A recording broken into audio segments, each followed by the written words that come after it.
So it's Cade Lewis, the freshman, first baseman, 1 for 4 on the day, has a 2 RBI double. That came in the 7th inning. Fresh count from Reisdorf. 2 outs, runners at the corners. Reisdorf delivers. This one's hit high, deep, right field. It is gone! A 3-run bomb for Cade Lewis gives Butler a 3-run lead. It's 8-5 in the top of the 9th.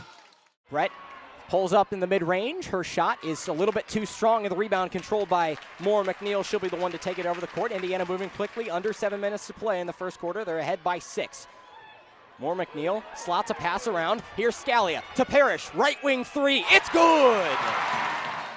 Hageman's going to start things off. Michigan State trying to stretch their lead to double digits. They're ahead by 8 right now. Kimball feeds inside, working on Lamandola is Tate trying to go for the rebound. Moore McNeil is going to corral it off of the rim and the glass. She's going to work quickly. She's got Scalia to her left, elects to give it to her. Now baseline drive by Scalia, working in the low left block.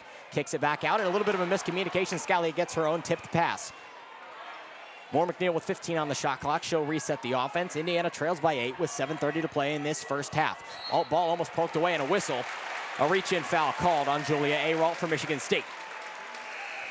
Some sarcastic clapping from the Indiana fans. Indiana fans and the team have not been happy with the officiating so far, especially that charge on the last Indiana possession. But they get the call here. Indiana will get the ball on the far right sideline. Michigan State out rebounding the Hoosiers 10-4.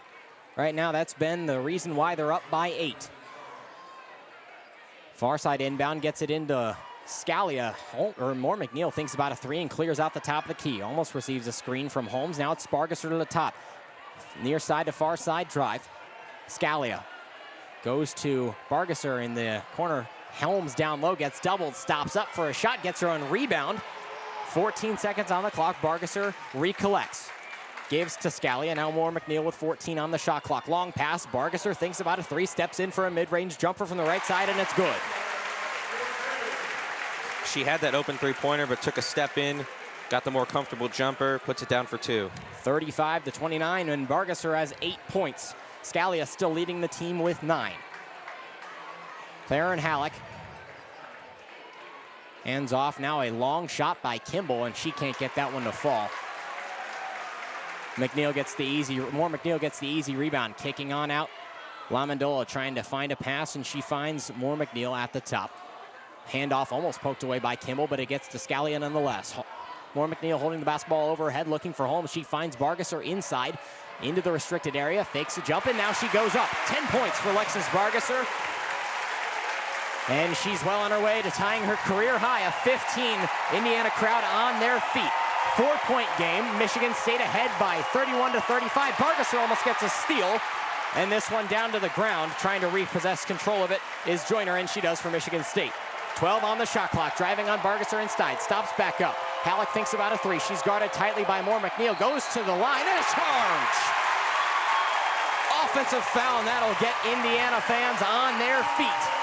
With 5:50 left to play in this second quarter, Indiana takes possession of the basketball, only down by 4. This crowd loving the tough defense from the Hoosiers. A great charge drawn right there to get the ball back. Chance to cut it to a 1-possession game here. Down 35-31. Michigan State 35, Indiana 31. IU chants ringing throughout the hall. Mackenzie Holmes will check out in place of Lily Meister. And it's Moore McNeil who starts things off. She's got 5 assists already in this game without registering a point. Indiana trailing by 4. Scalia, the right wing. 5.5 to play in this second quarter. Gives to Meister at the top. Meister gives Bargesser. Not in her range right now. Moore McNeil thinks about a pull-up jumper. Now moves to the left block. Jump stop. Kicks it back out. Scalia, long 3. It's good! You Sarah cannot. Scalia, how about it? 12 points.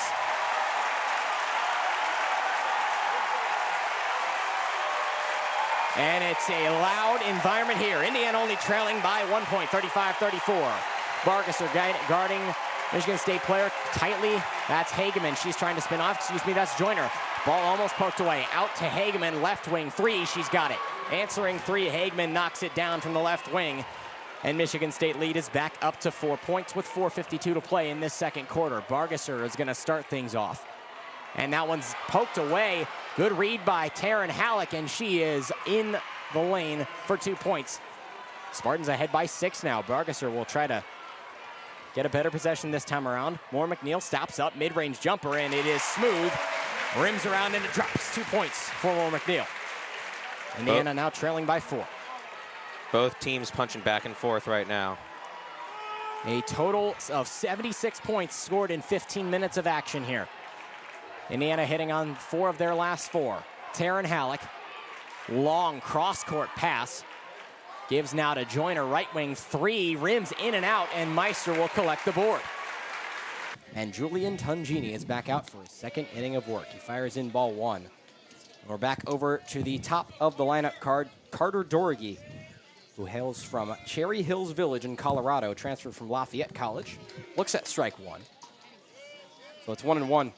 One of 2 players to start all 55 games a season ago for Butler. There's Tungini, winds, deals. Here's the 1-1. Again, that slider and an emphatic strike call. It's both guys that came over from out east. Lafayette College in Pennsylvania, part of the Patriot League. Tungini transferred to Indiana from Boston College before this season. Here's the 1-2. Chopped shortly to Cerny, shuffles twice, makes a throw over to Tibbetts at first, and it's the first out of the 3rd inning.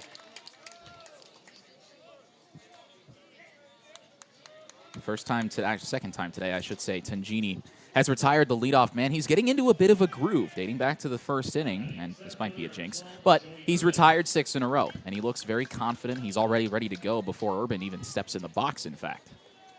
So Joey Urban, the sophomore center fielder, looks at another good breaking ball from Tungini in there for strike 1. He's got a curveball and a slider at his disposal.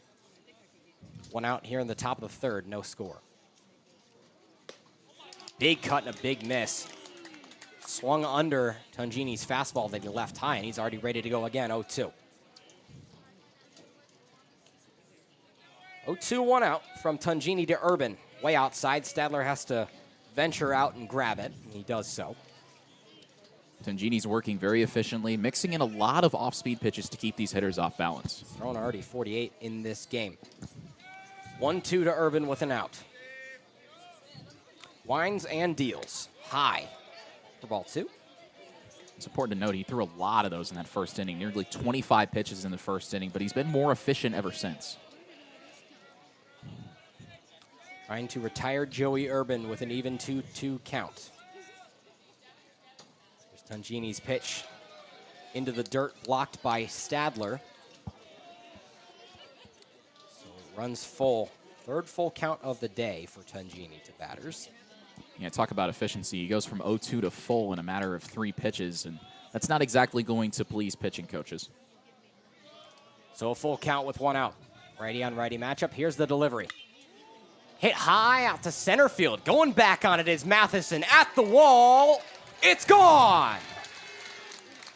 A 1-out home run opens this game up by Joey Urban. He sent that one straight out to the trees in center field, and it's a 1-0 ball game. Butler has the lead. Well, you know, I would say that ball was helped by the wind, but the flags are barely moving. I think Joey Urban just powered that baseball out of here, and he's gotten off to a great start here in this 2nd game. Went quietly, 0 for 2 in game 1, but he's got a single and a homer, and Butler's on the board first to start the series finale. So Tungini will look to recuperate, and he has Jack Maroknik to deal with, who fouls off strike 1. It was a high slider that came in to his hands. He fouled it off the inside part of the bat. So Tungini allows his first strikeout of the year, half swing, and it still gets the barrel of Maroknik, fouled off harshly to the left side above the Indiana dugout. 0-2 count now. Maroknik tried to check his swing and still got his barrel. 0-2 with 1 out. Tungini kicks the left leg, delivers high for ball 1. And that's just a pitch to try to get him to offer at it. Already ready to go again. 1 ball and 2 strikes. From the windup, here's Tungini coming home. Low for a ball.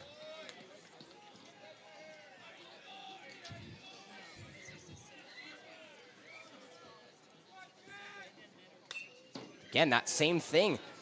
Maroknik checks his swing, but the fastball's high and inside, and it still catches his bat. So he stays alive, 2-2. That ball almost got Jeff Mercer in the Indiana dugout. Yep. Got to keep a head up if you're going to be in the dugout. Here's the 2-2. Kick and the delivery from Tungini. Inside, runs the count full again. Second full count in a row. Yeah, that ball was a little bit high if it wasn't tight. Maroknik crowds the plate, does a good job taking away that inner half. Ready again. Full count with one out. Tungini delivers. Grounded. He tips off of Tungini's glove. Cerny's got to make a bare hand play. He'll make the throw, but it's late to first base.